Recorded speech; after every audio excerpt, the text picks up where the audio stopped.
എല്ലാവർക്കും വിനീത നമസ്കാരം. ശ്രീമദ് ഭാഗവതം നവമസ്കന്ധം അധ്യായം 9 ശ്ലോകം 20, 21, 22, 23, 24, 25 6 ശ്ലോകങ്ങൾ ഇന്ന് നമുക്ക് നോക്കാം. സൗദാസന് എങ്ങനെയാണ് ശാപം കിട്ടിയത് എന്ന് വിസ്തരിച്ചു പറയണു ശ്രീ ശുകബ്രഹ്മർഷി. ശുക്ലാംബരധരം വിഷ്ണും ശശിവർണം ചതുർഭുജം പ്രസന്നവദനം ധ്യായേ സർവവിഘ്നോപശാന്തയേ ഗുരവേ സർവലോകാനാം ഭിഷജേ ഭവരോഗിണാം നിധയേ സർവവിദ്യാനാം ദക്ഷിണാമൂർത്തയേ നമഃ. ഓം നമോ ഭഗവതേ വാസുദേവായ. ഓം നമോ ഭഗവതേ വാസുദേവായ. ശ്രീശുക ഉവാച. സൗദാസോ മൃഗയാം കിഞ്ചിൽചരൻ രക്ഷോ ജഘാനഃ മുമോജ ഭ്രാതരം സോധ ഗതഃ പ്രതിചികീർഷയാ സചിന്തയന്നഘം രാജ്ഞാ സൂതരൂപധരോ ഗൃഹേ ഗുരവേ ഭോക്തൃകാമായ പക്വാ നിന്നെ നരാമിഷം. 2 ശ്ലോകങ്ങളുടെ അർത്ഥം ഒന്നിച്ചാണ് പറയുന്നത്. സൗദാസൻ മൃഗയാം ചരൻ നായാട്ട് ചെയ്യുന്നവനായിട്ട് കിഞ്ചിൽ രക്ഷ ഒരു രക്ഷസിനെ ജഘാന ഹനിച്ചു. ഭ്രാതരം മുമോജ ഭ്രാതാവിനെ വിട്ടയച്ചു. അധ സ അനന്തരം അവൻ പ്രതിചികിത്സയ പ്രതികാരേച്ഛയോടെ ഗത പോയി. രാജ്ഞ അഖം രാജാവിന് ദോഷത്തെ സചിന്തയൻ അവൻ ആലോചിക്കുന്നവനായിട്ട് സൂതരൂപധര വെപ്പുകാരനായി ഗൃഹേ ഗത ഗൃഹത്തിൽ പ്രവേശിച്ചു.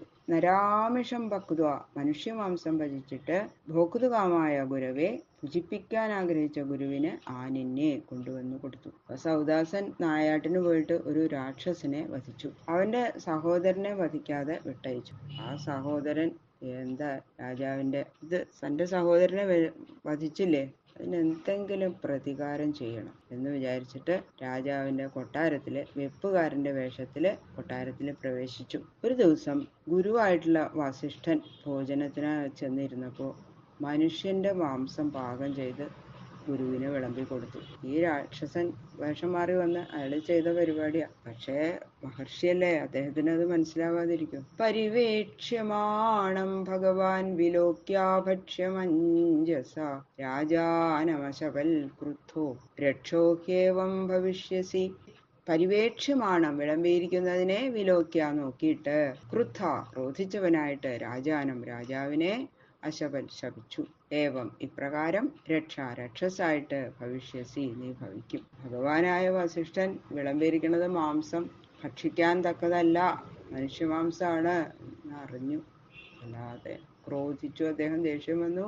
ഇങ്ങനെയുള്ള ഭക്ഷണം എനിക്ക് ദാനം ചെയ്തതുകൊണ്ട് ആ ദോഷം നീ അനുഭവിക്കണം, നീ രാക്ഷസനായിട്ട് ഭവിക്കും എന്ന് രാജാവിനെ ശപിച്ചു. രക്ഷകൃതം തദ്വിദിത്വാ ചക്രേ 12 വാർഷികം സോപ്യപോഞ്ജലിനാദായ ഗുരും ശപ്തും സമുദ്യത.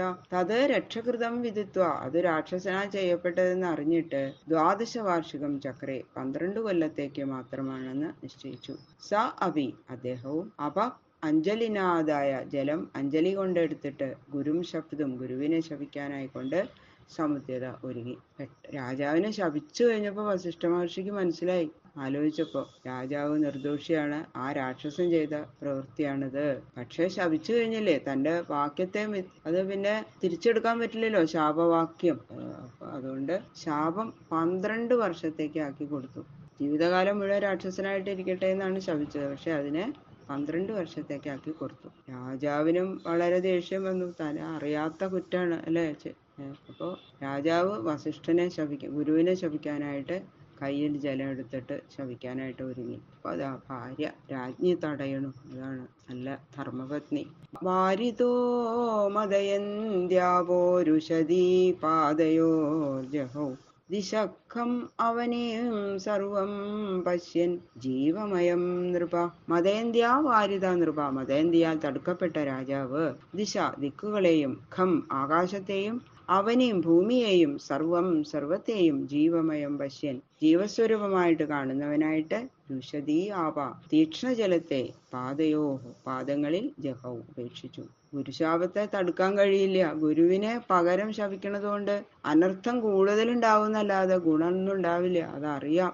വിവേകം ഉള്ളവളാണ് അദ്ദേഹത്തിന്റെ ഭാര്യ മദയന്തി. അങ്ങനെ രാജഭാര്യയായ മദയന്തി രാജാവിനെ തടഞ്ഞു. അരുതേ, ശപിക്കരുതേ, കൂടുതൽ ദോഷം ഉണ്ടാവും എന്ന് പറഞ്ഞിട്ട്. ശപിക്കാനായി കയ്യിലെടുത്ത് പിടിച്ച ജലം അതിന് അത്രയും ഉള്ളിൽ അത്രയും കോപത്തോട് കൂടിയിട്ടല്ലേ. പക്ഷെ അത് എവിടെയെങ്കിലും ഇട്ട് കഴിഞ്ഞാൽ ആ ഭാഗം ഒക്കെ നശിച്ചു പോകും. അപ്പൊ അതുകൊണ്ട് എവിടെയാനിപ്പോ ആ ജലത്തെ ഒഴിക്കുക, കളയാ?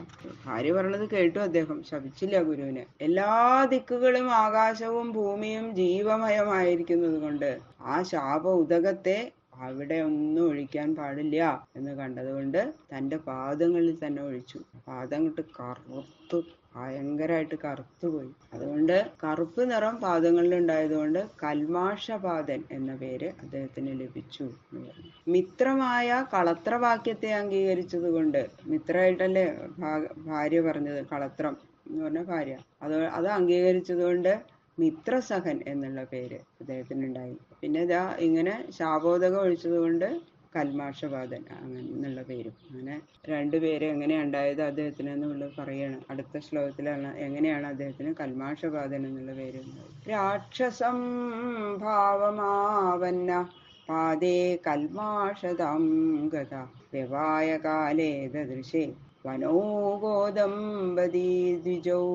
പാദേ പാദത്തിൽ കൽമാഷതാംഗത കൽമാഷതയെ പ്രാപിച്ച രാജാവ് രാക്ഷസംഭാവം ആവന്ന രാക്ഷസഭാവത്തെ പ്രാപിച്ചവനായിട്ട് വനോഗോ ദമ്പതി ദ്വിജോ വനത്തിൽ വസിക്കുന്ന ദ്വിജ ദമ്പതികളെ വ്യവായകാലേ മൈഥുനകാലത്തിൽ ദദൃശി കണ്ടു. അങ്ങനെ ശാപോദകം ഒഴിച്ചതുകൊണ്ട് തന്റെ കാല് കറുപ്പ് നിറമുണ്ടായി. അതുകൊണ്ട് കൽമാഷപാദൻ എന്നുള്ള പേര് ഉണ്ടായി അദ്ദേഹത്തിന്. ആ ഗുരുവിന്റെ ശാപം കൊണ്ട് രാക്ഷസനായിട്ടും ഭവിച്ചു അദ്ദേഹം. പിന്നെ കർമ്മദോഷം കൊണ്ട് കുട്ടികളിൽ അനപത്യനായി എന്നും പറഞ്ഞല്ലോ. അപ്പൊ അതെങ്ങനെയാ, ആ ശാപം എങ്ങനെയാ കിട്ടിയത് എന്ന് പറയാണ്. പിന്നെ രാക്ഷസനായിട്ട് കാട്ടിൽ സഞ്ചരിക്കുമ്പോൾ അവിടെ വസിക്കുന്ന ആ ബ്രാഹ്മണ ദമ്പതികളെ മൈഥുനകാലത്തിൽ കണ്ടു. അപ്പൊ അവര് അതിലത്തെ ആ ബ്രാഹ്മണനെ വധിക്കുകയാണ്. അതുകൊണ്ടാണ് അദ്ദേഹത്തിന്, രാക്ഷസനാണല്ലോ, ബ്രാഹ്മണനെ വധിച്ചപ്പോ ആ ബ്രാഹ്മണന്റെ ഭാര്യ ശപിച്ചു, അനപത്യനായിട്ട് പോട്ടെ. ബാക്കിയുള്ള ശ്ലോകങ്ങള് നാളെ നോക്കാം. സർവത്ര ഗോവിന്ദനാമ സങ്കീർത്തനം. ഗോവിന്ദ ഗോവിന്ദ.